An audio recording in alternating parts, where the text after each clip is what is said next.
Hey everyone, hope you guys are having a great day. I'm starting this stream a little bit early because I'm just excited to talk about all of this. Today, we're going to kind of get everybody up to date on the Diddy stuff, because what I kind of realized was that there's a lot of cases out there. There's a lot of things going on, and everybody might not know everything. So if you're late to the party when it comes to the Diddy stuff, or you just can't wrap your mind or your head around all the stuff, this is going to be basically a baseline to get you caught up with everything as of today. That's going to be the goal of what we're doing here today. And then I'm going to ask a question of you guys too. So, and this is going to be more so for people who are watching this on YouTube, because I'm on Insta right now, and I'm on TikTok as well, but I'm not looking at either of those comments at the moment. But for people who are watching this, whether it's now or later, please drop if you want me to do this. I have created a folder. I was supposed to try to get up to you guys today, but I'm not quite ready to do that. I need to try to gather a couple more things that has every one of the actual lawsuits in it, like the court document paperwork, what was filed, the complaints that were filed, the indictments, things like that. Do you all want me to do a series where basically, and this will be here on YouTube, where I go through each one of those individually, and it's not just a summary, a 1.5 to 3 minute summary of these things, but it's the whole entire document. If you guys want me to do that, please drop that in the comments and let me know, because it's something I'm considering. But if we do it, I want to make sure that y'all want it, because it's very time consuming to do all of that. So, but I'm glad to do it if we have enough interest in it. So that being said, my housekeeping items here. Hit that subscribe button, guys. So if you're on YouTube watching right now, that is a subscribe is the same as a follow. Doesn't cost you anything. Hit that thumbs up. If you were watching me on TikTok, do me a solid, mash that screen, because if we can get that number up to 10,000, that helps push me out to the FYP. Also, if you are new, please hit that follow button. Instagram, just follow if you guys are watching. I don't really know what else Instagram can do, but yeah, hit that follow. We're so close to getting to 100,000 there. So I think we're like 8,000 away. So do me a solid there. Now, with that said, what we're going to do, like I said, is talk about Diddy. But before we do that, I want to bring up a case. I'm not going to show any pictures or anything on this, and I'll tell you how you can get more information. But I think that this is something that really needs awareness to it. And so since I'm just going to basically like put it at the front of this so you guys can be aware of it, and then we're going to jump right into the Diddy stuff. But I did a video yesterday. I think it was yesterday. On a gentleman by the name of Tyrone McCalpin from Phoenix, Arizona. He is a black man. He is deaf, and he has cerebral palsy. And I posted police body cam footage that was released that shows two officers, one by the name of Ben Harris and the other by the name of Kyle Sue. Ben rolling up on Tyrone, immediately getting out of his car and beating the absolute crap out of him. Punched him over a dozen times. They tased him 4 times. The one officer can be heard in the video saying that he basically, man, I think I broke my hand from hitting him so hard. All right. It is absolutely tragic. It is very difficult to watch. And the full body cam footage, or not the full, but the bulk of the body cam footage, because I can't post it on TikTok, it is posted on Instagram if you want to watch it. And the background on this is basically there was a white man who was loitering outside of a convenience store in Phoenix, Arizona. Police were called about him. When police arrived and went to talk to him, he was like, I don't know if it's like, he's like, that guy assaulted. I've heard assault, tried to steal a bike, and I've heard tried to steal a phone. Regardless, he points to Tyrone, just this black man, randomly walking, deaf guy with cerebral palsy. And without even questioning, without even talking, without even anything, they roll up on this guy and just start beating the crap out of him. He gets charged with 2 counts of assault on a police officer and 1 count of resisting arrest. Now, bear in mind, he had cerebral palsy, which causes your body to move sometimes in erratic ways, especially under stress. He's also deaf. Phoenix police officers are trained to deal with deaf people and to communicate. None of that was done. This event was in August. It also comes after 2 months after the Department of Justice brought a lawsuit for discrimination and a history of discrimination and excessive force. There is a phone number in the video on TikTok that you can call to file a complaint. Now, here's the good news. Well, bad news is they let Tyrone The judge, everybody would not drop the charges. They let Tyrone sit in jail for 24 days before he could make bail. And as of last night, the district attorney dropped all charges against him. But the two officers are still working. They've not been reprimanded. They're still doing their job. And if you go watch that, you'll see why. Even if Tyrone had done what they said he did, which he didn't, it still would not excuse the amount of force. So I really want to bring awareness to this case. It's heinous. It's terrible. It's one of the worst police brutality videos I've ever seen. So be forewarned, but you can watch the video on my Instagram, basically. So with that said, though, let's jump into the Diddy thing. And we're going to explain some charges. We're going to go through the timeline. I'm going to give you guys dates, and we're just going to get completely caught up with this, okay? And I'm going to do this in much of a TikTok-friendly way as I possibly can. All right? So this all really started on November 16th. On November 16th, 2023, Cassie Ventura filed a lawsuit against Diddy, alleging that he R'd her in 2018 and subjected her to a years, plural, long abusive relationship that included physical abuse and his assertion of quote unquote complete control over her personal and professional life. Now, here's what's very interesting about this. Had Diddy, and this was brought up by the Tube. By the way, there's a TMZ documentary that's aired on Tubi. It's The Downfall of Diddy. I've not finished it yet, but it gives a lot of information that I've not seen out there. I would encourage you, if you're really interested in watching this or learning about this, watching this documentary as well. But what I learned from that is it seems like Cassie tried to reach out to him or his lawyers prior, and he just like file the suit. Had he settled with her before she filed that suit, none of this would have probably ever happened. All right. Like, he'd still be living his comfy lifestyle, abusing people, living things just like it was. It was Cassie that basically brought Diddy down to his knees. And you know what? Good for her. Good for her. Now, we know that happened on the 16th, that lawsuit was filed. Then immediately, the very next day, he settled. Now, her suit was for $30 million. We don't know what the amount that they settled on, but she said that she chose to resolve this matter amicably. And of course, when this happened, Sean Diddy Combs' attorney said that the settlement was in no way an admission of wrongdoing, and it did not change his denial of the allegations. Now, bear in mind, this is prior to the video being released. So he's saying, I never did this. I never hit Cassie. I was never abusive, blah, blah, blah. That's what he said. And we know later that it came out. All right. And I'm not going to talk about necessarily that coming out. I'm just letting you know that it came out later, and then he made an apology because he got caught. Let's be real. So that being said, fast forward a few days to November 23rd. Cassie coming forward, I think, empowered a lot of victims. Okay, I would say women, but because women filed suits first, but I think it was victims in general. Because on November 23rd, a woman named Joy, I don't know if it's Joy or Joey, but Joie, Dickerson Neal, she alleged in a lawsuit that Diddy basically roofied her, SA'd her, and secretly recorded that assault while she was still a college student back in 1991. Then on November 23rd, another plaintiff who chose to go by Jane Doe accused Diddy and singer-songwriter Aaron Hall of R-ing her and a friend in either 1990 or 1991 after meeting at an MCA Records event in New York. Now, that suit, which is similar to the Dickerson Neal complaint, was filed shortly before, and this is important, the expiration of the New York law that temporarily allowed lawsuits for older assault allegations to be filed, and those allegations normally would have been past the statute of limitations. So what there was, for those of y'all who don't know, there was a law that came forward. I forget the dates on, I don't have them in front of me, but basically if it allowed a look-back period on assault charges and allowed victims, because of the way that laws were written back then, because of the way that assault was handled back then, allowed victims to come forward, even if it had been 20, 30 years, to file these complaints against their abusers, because it needed to be done. So they did put an expiration date on when you could do that. And these were all filed just before that statute of limit.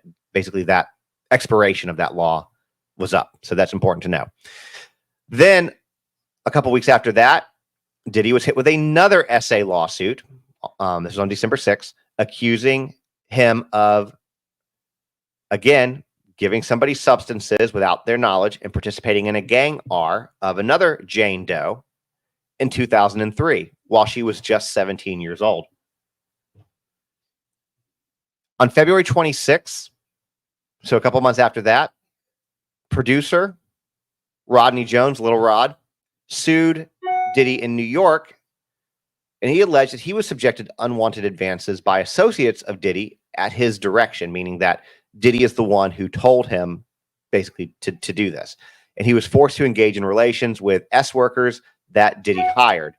And he also says that in the lawsuit that Sean Combs regularly hosted S trafficking parties with underage women and illegal substances, and implied that record label executives who looked the other way financially benefited from access to celebrities and dignitaries like the British royal Prince Harry, who is not, at least at this point, accused of any wrongdoing or attending parties himself. Now, Combs' attorneys responded to this, saying that this was reckless name dropping about events in our pure fiction. Now, there was, and I have not done a video, I've not reported on this yet because I haven't read the full thing to be able to kind of give you the information. But apparently, we did learn today, which I find this particular suit interesting, him mentioning Prince Harry, because we found out today that apparently Diddy was obsessed with the royal family. He had a big thing for them, was very interested in them, had sent them invites, things like that. So I find that very, very interesting. So then things are quiet for a few months. Then on May 22nd, 2024, former model Crystal McKinney filed a lawsuit in Manhattan federal court accusing Diddy of, guess what? Unknowingly giving her illicit substances and SAing her at his New York recording studio back in 2003. Then 2 days after that, April Lampros accused him in a lawsuit, which was also filed in New York, of SA over four. I feel like I missed something here on this. I missed the date that the raids happened, but that's okay. That's not a big deal. What day did the raids happen? Does anybody know what day the raids happened off the top of their head? But this one was in a lawsuit filed in New York for SA over 4 terrifying S encounters between 95 and 01, including 3 incidents of R and 1 instance of him forcing her to take ecstasy. So that's what we have. I'm looking to see if my Instagram people know. I don't know what the raids were, but I think it was in May. So the raids were the raids September 15th? The raids weren't September 15th. He was arrested on the 16th. Those weren't the raids. No, the raids weren't on the September 15th. They were like in May or March. Doesn't matter. Yeah, they were May or March. Sometime in May or March. So on September 16th, Diddy was arrested in Manhattan after being indicted by a grand jury. So the thing is that he was aware that this was going to happen, that this was going to go down. He apparently went to New York willingly, knowing that this was going to happen. He ended up getting arrested about a day earlier than what was expected. They found narcotics in his room, as well as other things. And he says that he went up there because the raid the Bicoastal Homeland Security raid on his homes traumatized his kids, and he didn't want to put them through that again. So he checked himself into a hotel up in Manhattan to make it easier on his kids. And I'll say this. I don't give Diddy a lot of credit, and you are very welcome to disagree with me on this. But the way that he talks about his kids, take anything illicit outside of this, but the way he talks about his kids, I think that he truly loves his kids, and he is as good of a dad as he can be. And that's the only credit that I can give this man. So that's why he went up there, allegedly, was to do that. So, I mean, guys, even a broken clock's right twice a day. It's one of those things. So, continuing on, he's now arrested. We find out that he is against federal charges, right? He's up against federal charges. And we'll try to get back to this.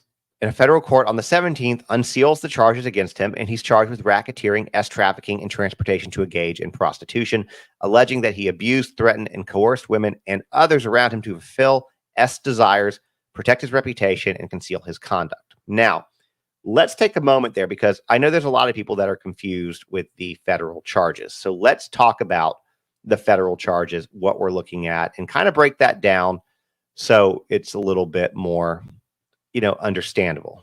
So the charges for that he got, the federal charge that he's facing. We're going to take a break before we get into the allegations and talk about the federal charges. So we're just going to break those down. But these charges stem from alleged criminal activities that date all the way back to 2009. And basically what they're designed to do, or what they do is paint a really disturbing picture of abuse and exploitation and intimidation. And all of that's done with Diddy using his business empire as the front for all of that. That's how he gets RICO charges. So let's kind of talk about this. The first one, basically what the indictment in general is accusing Diddy of running his business empire as a criminal enterprise, basically to facilitate S trafficking and other illegal activities. That's what it's saying. Basically, like a mob mentality, because the RICO Act was designed, to basically take down the mafia. And that's what they're saying, basically, this does. So prosecutors in this are alleging that Diddy and his associates operated as an organized criminal group called the quote-unquote Combs Enterprise. And they used this Combs Enterprise to commit various crimes over the past several decades. The key elements of this is that there was an existence of and how they got to this charge was that there was an existence of an enterprise affecting interstate commerce. They also said that Sean Combs was associated with or employed by the enterprise, which he was, both of those things. Because he was, even though he was the head of it, he owned it, he was still employed by it, right? They also allege that he agreed to participate in the enterprise's affairs through a pattern of racketeering activities, and that Diddy agreed that someone would commit at least 2 acts of racketeering activity. Not like he had a conversation, said you're going to commit 2 acts of racketeering activity, but agreed that they would do acts that fall under that racketeering statute, basically. And those alleged criminal activities that happened, there were more than 2. It was S trafficking, forced labor, kidnapping, arson, bribery, and illicit substance distribution. So the S trafficking is by force, fraud, or coercion. So what does this mean, right? This basically means that Diddy is accused of forcing or tricking people into performing commercial S acts. And the key elements of that are recruiting, enticing, harboring, transporting, providing, obtaining, or maintaining a person for commercial S acts using force, threats, fraud, or coercion. And acts occurred across state lines or international. And I'm going to pause there real quick. So I learned this actually the other day because a lot of y'all, when this all happened, were asking, and I had the same question too because I didn't know the answer. Why DHS? Why did we have Homeland Security involved in these bi-coastal raids? Why not the FBI? Why not, some other organization? Well, if you watch the Downfall of Diddy documentary, apparently using Homeland Security means that they believe that this type of activity, this criminal activity, extends beyond the United States borders. And I think with some of the allegations that have come out, and if we do this series where we break down all the different cases, which I think you guys want to do, a lot of y'all showed interest, then you'll see where that happens because he's made threats to send people, allegedly made threats to send people never to be heard from again overseas. So that's why Homeland Security was used, just so y'all know. The specific allegations are basically, and we're going to really water it down, but the specific allegations are that from 2009 to 2018, Combs allegedly victimized at least one person who's being referred to as victim 1 through these means. And I believe that even though we don't currently know who that victim 1 is, if I had to venture a guess, I would guess that victim 1 is Cassie. That's just my guess. Now, number 3 was the transportation to engage in prostitution. So what does that mean? It means that Diddy is accused of moving people across state or national borders for the purpose of paid S. And the key elements of that are knowingly transporting individuals across borders and intending for these individuals to engage in basically prostitution. The indictment alleges that this occurred from at least 2009 to 2024. The indictment, this is something that you guys will find interesting as well. The indictment also includes what's called forfeiture allegations, which means that Diddy could lose property and money related to these crimes if convicted. So here's what's described as the factual basis for Diddy's charges. The indictment lays out a years-long pattern of alleged criminal conduct by Combs and his associates. Here are some of the key points from the factual basis. And there's not many of these, but enough. Is that Combs allegedly used his various businesses, including Bad Boy Entertainment, Combs Enterprises, and Combs Global, to facilitate and cover up criminal activities. The indictment describes freak-offs, lavish S-parties that Combs allegedly organized, directed, and recorded. These events allegedly involved transporting S-workers across state and international borders. Diddy is also accused of distributing illicit substances to victims and using violence and intimidation to control them. The indictment details specific incidents of alleged physical abuse, including a 2016 incident at a Los Angeles hotel where Combs allegedly kicked, dragged, and threw a vase at a woman, Cassie, we know that's Cassie, who was trying to leave. Prosecutors also allege that Combs used his wealth and influence to silence victims and obstruct investigations into his conduct.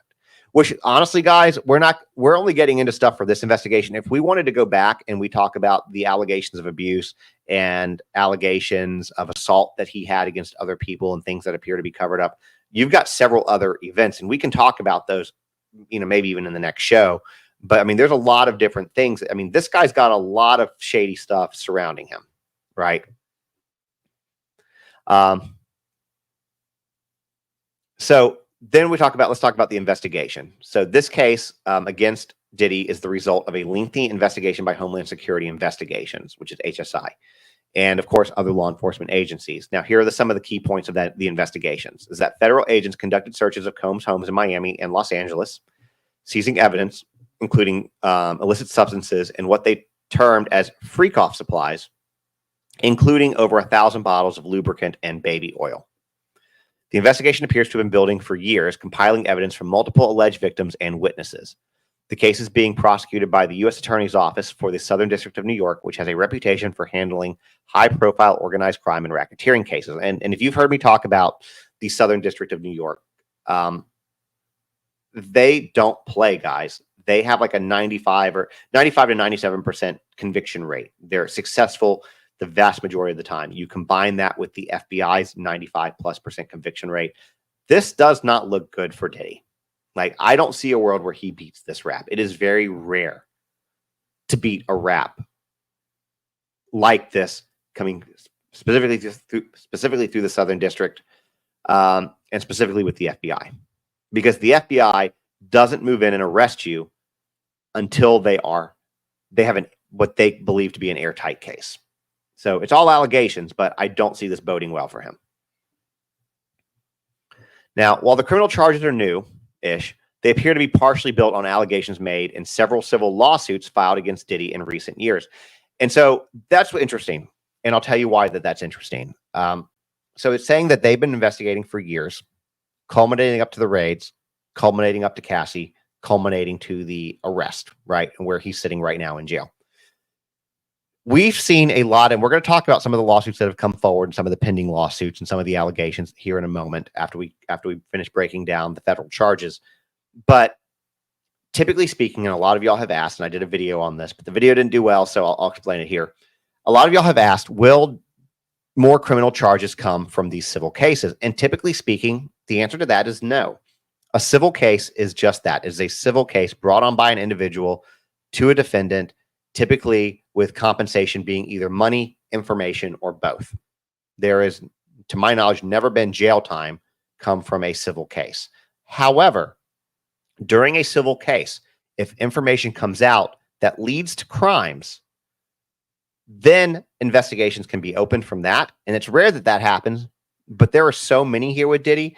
And when you're talking about the federal government, some of these lawsuits that are being filed, these civil lawsuits, could lead to additional charges and additional witnesses, because with this amount of people, and if there's credibility to any of these lawsuits, and the FBI is going to be watching this, there might be victims they didn't know about. And now they have access to these victims and they can talk and get their stories. And now you have additional witnesses and you can possibly have additional charges.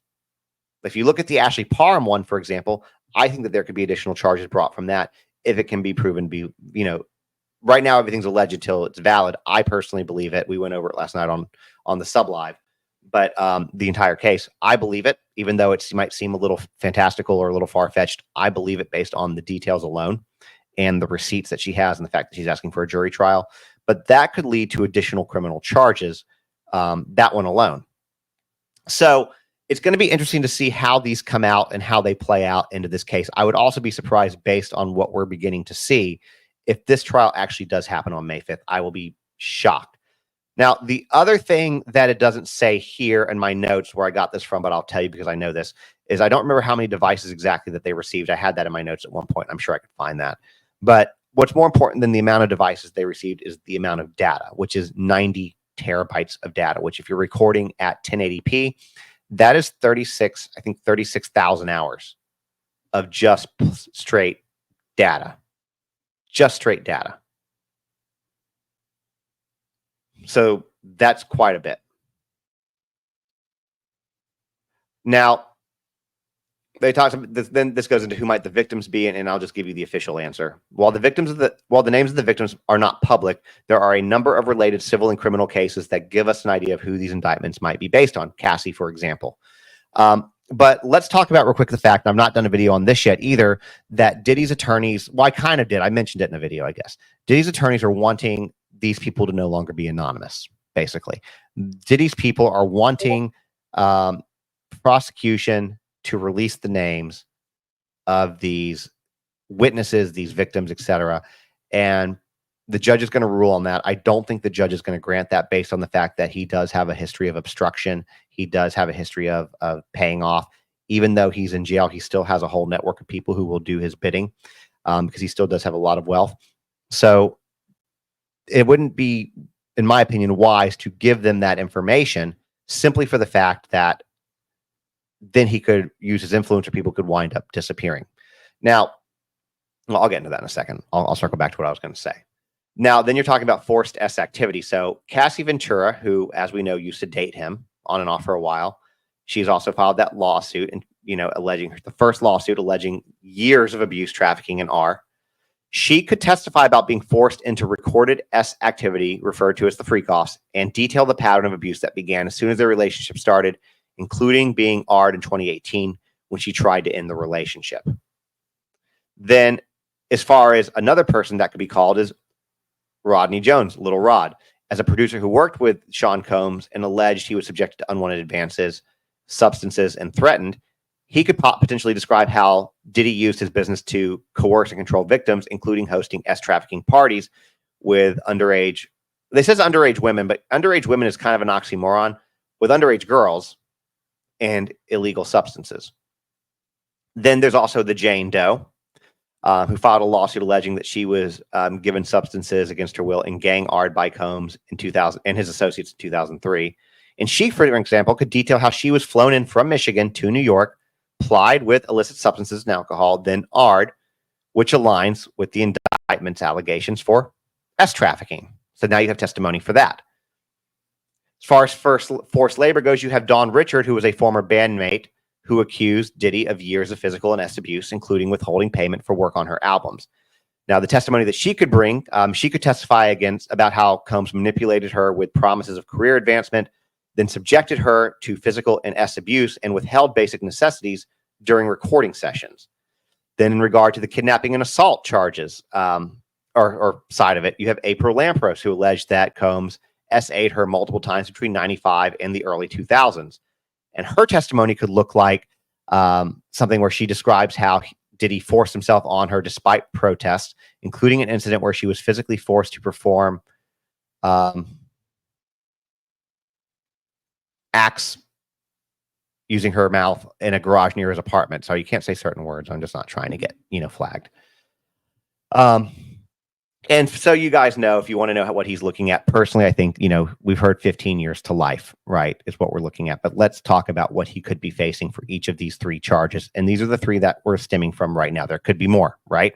So for the racketeering conspiracy charge, he's facing up to 20 years in prison, a fine of up to $250,000, and forfeiture of any money or property gained through the illegal activity. So let me break that down. So he could get, just for that one charge alone, up to 20 years and a fine of up to $250,000. In addition to both of those things, If they determine that some of the property or assets, money, assets, whatever, were obtained through these illegal activities, through either selling people, through trafficking, through whatever, they can then, in addition to that $250,000, seize those items as well. For the S trafficking charge, he can get up to life in prison for that one, and then a fine up to $250,000 in mandatory restitution to the victims. For the transportation prostitution charge, he's looking at up to 10 years in prison and a fine up to $250,000, and again, restitution to the victims. So basically, given the multiple charges and allegations and, ongoing criminal activity, if he gets convicted on all counts, he's never going to see the light of day again. All right, so that brings us to the end of the federal charges.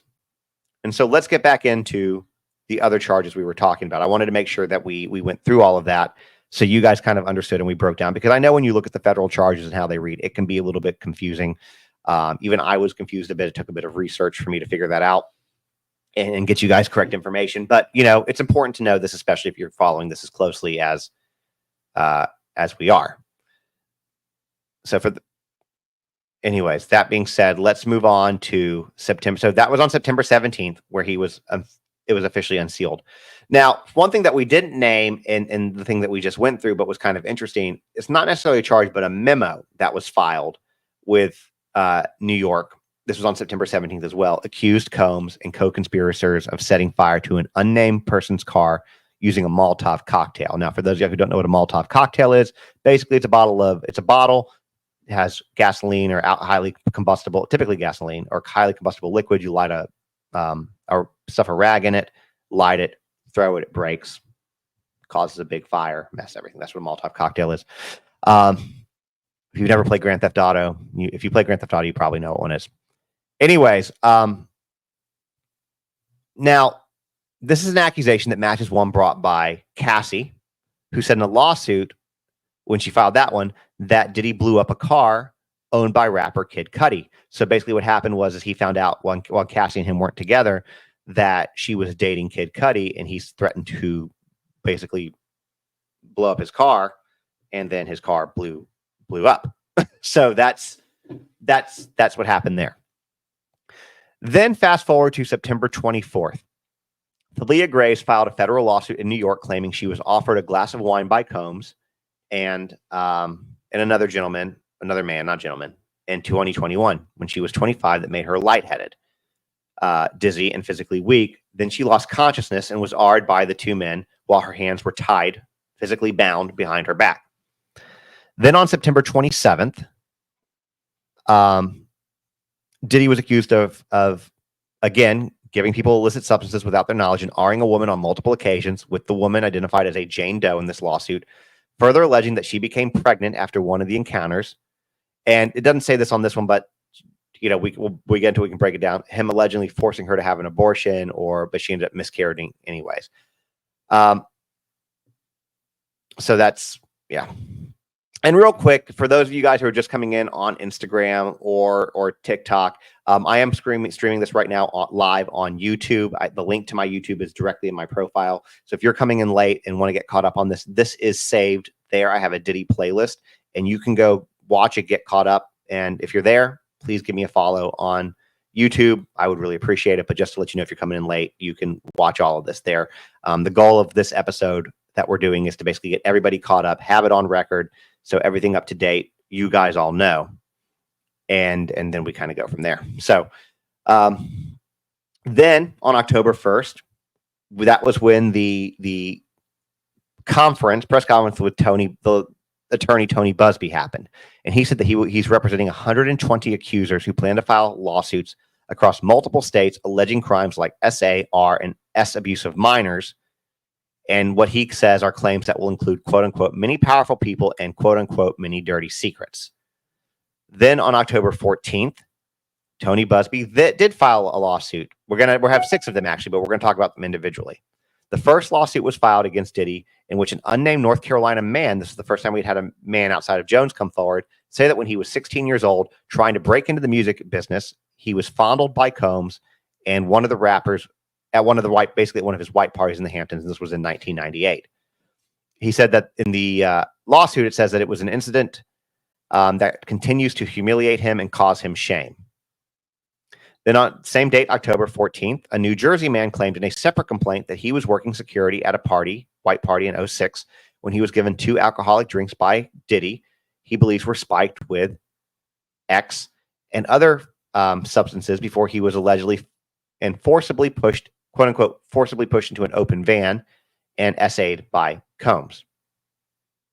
Then on October 14th, an unnamed New York woman said that Combs asked to speak with her privately at a Biggie Smalls promotional party. This was in 95, so obviously before Biggie died, before allegedly slamming her head into a wall and R-ing her, allegedly saying, "You better not tell anyone about this or you will disappear." And I find this very interesting because this was the first time we had really heard somebody accuse him of making him disappear. And then in other lawsuits that have since been filed, we've heard the same thing. And most of these people don't know each other. I mean, I don't know who the Jane Does are, obviously, but a lot of these people don't know each other. So and the thing about most of these lawsuits is they all have, for the most part, the same MO, which is, so many of them have the drink component to it. You have to take this drink, you have to do this, you have the baby oil component, etc. So it's very interesting that there's a pattern, basically. Then again on October 14th, there was an Ohio man who worked in fashion at the time. He worked for the clothing brand Echo. And this was the time that Diddy's Sean John clothing line was coming out or going on. I forget whatever he was going on, but he was at Macy's in New York, the flagship store in Manhattan. And he was in a stock room. And this was back in 08. And Combs and 2 large bodyguards approached him, hit him in the base of the neck, possibly with a pistol, and allegedly forced him to perform acts on Combs while making threats like, "I'll unalive you." Sorry, guys, I know unalive stupid. We have to keep the censors happy. The complaint, which also named Macy's as a defendant, alleges that the department store ignored his attempt to report the assault and had him fired from his job to protect its relationship with Combs. And Macy's didn't. Now, the former CEO of Macy's did respond, saying that he was unaware of any of this happening. That's the story. He's sticking to it. But Macy's itself, the department store, has not responded to date. Then on October 14th, a Georgia man working for a management company in New York alleges he was given a spiked drink at a party hosted by Diddy, and this was in 2021, that left him paralyzed and feeling like he was trapped in his own body before 3 men, including Diddy, essayed him. Then again on October 14th is the last of the 6 suits that were filed that day. Another unnamed woman alleged that Diddy invited her and a friend to a hotel room where he threatened to have them both unalived before making them drink and do illicit substances, and fondled, molested, and ultimately R'd her back in 2004. She was a 19-year-old student in Brooklyn at the time and had been invited to the party of Diddy's near her campus.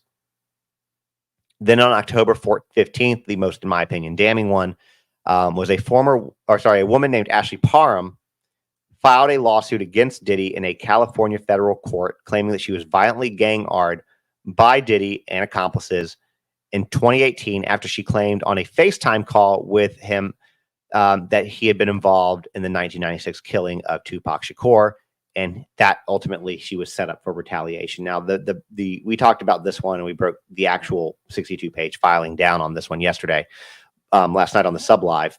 But basically, the nuts and bolts of this one was that she met a guy at a bar who was friends with Diddy. His name was Shane Pierce, and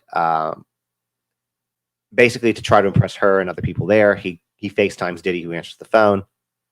Ashley's not impressed by this, doesn't really care, and makes a comment that basically, alludes to or accuses him, Diddy, that is, of being responsible for the death of Tupac Shakur. He said that he would pay for that. Then about a month later, Shane calls her. I don't know what happened between February and March, but if they were talking or what happened. Shane calls her and says, "Hey, I'm on cancer meds. I'm too weak to open the bottles. Would you mind coming over to help me?" When she gets there, he says, "Hey, I got this new car. You want to ride in it?" And she's like, "Sure." And when the time they get back, Diddy and his entourage had entered this guy's home, and all of them R'd her as payback, threatened to make her disappear, threatened to unalive her, threatened to harm her family, etc., etc. Now, then you have the most recent one, which happened today. Okay. Now, this one's interesting because this person is after nothing. It's not a lawsuit that was filed. It's just an allegation. It's just an allegation. She doesn't want money. She's not filing a lawsuit because she ended up not being AR'd. She had something that ultimately saved her. And let me see if I can throw a picture of her up on the screen for you guys. I'll bear with me 1 second while I try to do this. Bear with me, guys. I want y'all to see her. So if you want to see, so if you're on, actually, if you are on Instagram, you will be able to see it. But if you are on, why can I not? What's happening to my thing? There we go. If you are on TikTok, you won't be able to see it unless you go over to YouTube or Instagram. All right. So let me see if I can get this pulled up for you guys. And I'll show you what she looks like, and I'll show you the headline.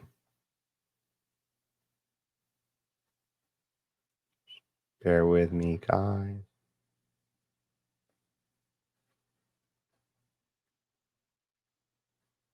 All right. So let me see if I can add her. So I get the whole thing there. There we go. All right. Let me add this to the stage real quick. There we go. Let me make myself a bigger. So you can read this. Well, I'll make myself smaller so y'all can read it better. All right. So what you're looking at here essentially is that there is a former model, try to get this over here, named Joy Eskridge. And she has a very interesting, in my opinion, story to share, because her experience is that it was New Year's Eve 2008, December 31st, 2008. And she basically was invited, her and her sister. You know, it wasn't for the promise of music or career or anything like that. She was a model at the time, and she was invited to a party, a New Year's Eve party, you know, with Diddy.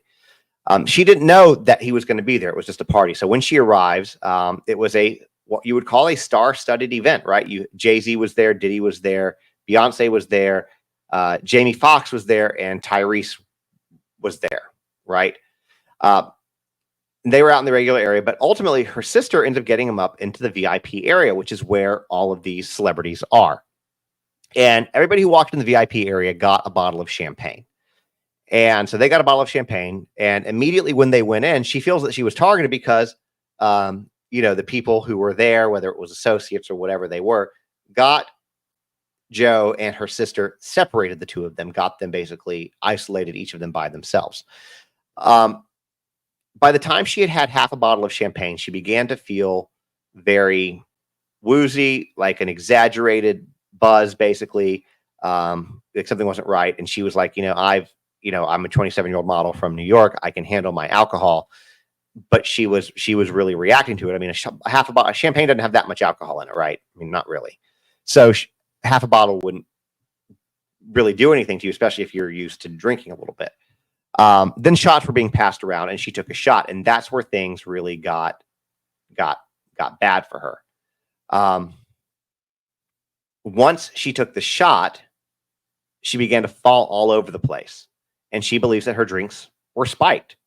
Now, when that happened, she began vomiting. She couldn't really control herself. So security, allegedly, bouncers came up and removed her from the space while the party was starting to disperse, heading out of the club, heading out of the bar, and heading towards Diddy's yacht. Okay, the sister was going to go to Diddy's yacht. They were both going to go. They were all going to go. And anyways, what ended up happening after that was they got her out, a security guard grabbed her, and then she went into fight or flight mode. What she explains in this whole thing is that she's not typically a violent person, but described herself in this instance as like a Tasmanian devil. And she says that she started fighting for what felt like she was fighting for her life. And then she ultimately had 3 people on top of her. This is the brand new one that came out just now or recently, on top of her. And at one point, one of them hit her very hard in the head with a flashlight to the point that she went unconscious and began bleeding from the head. So then the next thing she remembers, she wakes up in the back of a police van and ends up spending the night in Miami-Dade County Jail. And she feels that that was actually a saving grace because her sister was ready to go on the yacht, but she decided not to go because she was searching for Joe. Right? So neither of them got on. And for years, she felt embarrassed by herself until all this stuff started coming out. Now, she blames herself. Now she knows everything that happened, et cetera, et cetera. This is a woman who's not looking for money. She's not looking for fame. She just wanted to share her story, which is very similar to a lot of the things that we happen. And so this story I find very interesting because there's nothing where people come out with these things, for anybody who's been, assaulted or AR'd, specifically if you were younger, specifically if it was by somebody that you might have even known, oftentimes you're not believed. And even in the comment section, when we talk about victims, people, even with these victims, they're just out for a money grab. They just want money. They want fame. They want wealth. And I just don't believe that that's the case. Maybe in some cases that's true. And I'm not going to say that everyone. I think there's like a 3 to 5% like false claim rate, and it's very low. But most people are telling the truth. And I would imagine that number would be significantly lower if you took into account the amount of people that don't report things at all. And people will come into the comments like, I don't believe them. I don't believe them. I don't believe them. Even when it's children, I don't believe them. Right? So it's people aren't putting themselves out there with this type of fame to drag their name through the mud. I think that what ended up happening with this is that Cassie gave people the courage to move forward and to bring claims against him. That's what I think happened. I'm inclined to believe victims until we have a reason not to believe victims. And that's the way it should be. Men, women, boys, girls. We should not victim blame and victim shame. I actually did a video, and I've talked about this a few times recently, on a 14-year-old girl who was AR'd. Her father ended up killing the predator, shooting him. And I was arguing with somebody. It's on Instagram. It's probably still there if you go look at that video. And the woman's like, basically, well, what did the girl do? Like, why was she still talking? Why was she talking to this guy at all? Why didn't she listen to her parents? Had her parents raised her better, this wouldn't have happened. I'm like, are we really victim blaming a 14-year-old child right now? And you're a grown ass woman? Like, it's even worse, I think. And like, you expect it from a lot of guys, but I think it's worse when it's women. But anyways, this is the latest. This is what's up. So the purpose of this, like I said, if you watch this whole thing, this particular episode, that's going to be that's going to be saved on YouTube. You can go back and watch it, whether you're watching on TikTok, Instagram. This is going to be saved on YouTube. And if you go back and watch it, this will catch you up, bring you up to speed on every case that has happened up to now in regard to Diddy. Every single case, where we're at. It gives you the total timeline, events, breaks down the federal charges, and that was our goal to do that. Now, again, if you are watching this after the live broadcast, please drop in the comments if you would like me to do that. I think I'm going to do it based on what I saw in the live comments, but just so I know that this is a good idea, please drop in the comments of this video on YouTube if you want me to do a breakdown of each individual case filing, and we can go into the nuts and bolts and the nitty-gritty details of it, which are going to be all trigger warnings. So let me know about that. That being said, guys, if I don't do another video this weekend, I hope you guys have a phenomenal weekend, have a phenomenal rest of the day, and we will do this again at least Monday. I have a feeling there will be more things filed on Monday because every day more stuff comes out. Anyways, thanks everybody for listening. Have a great one. Talk to you soon.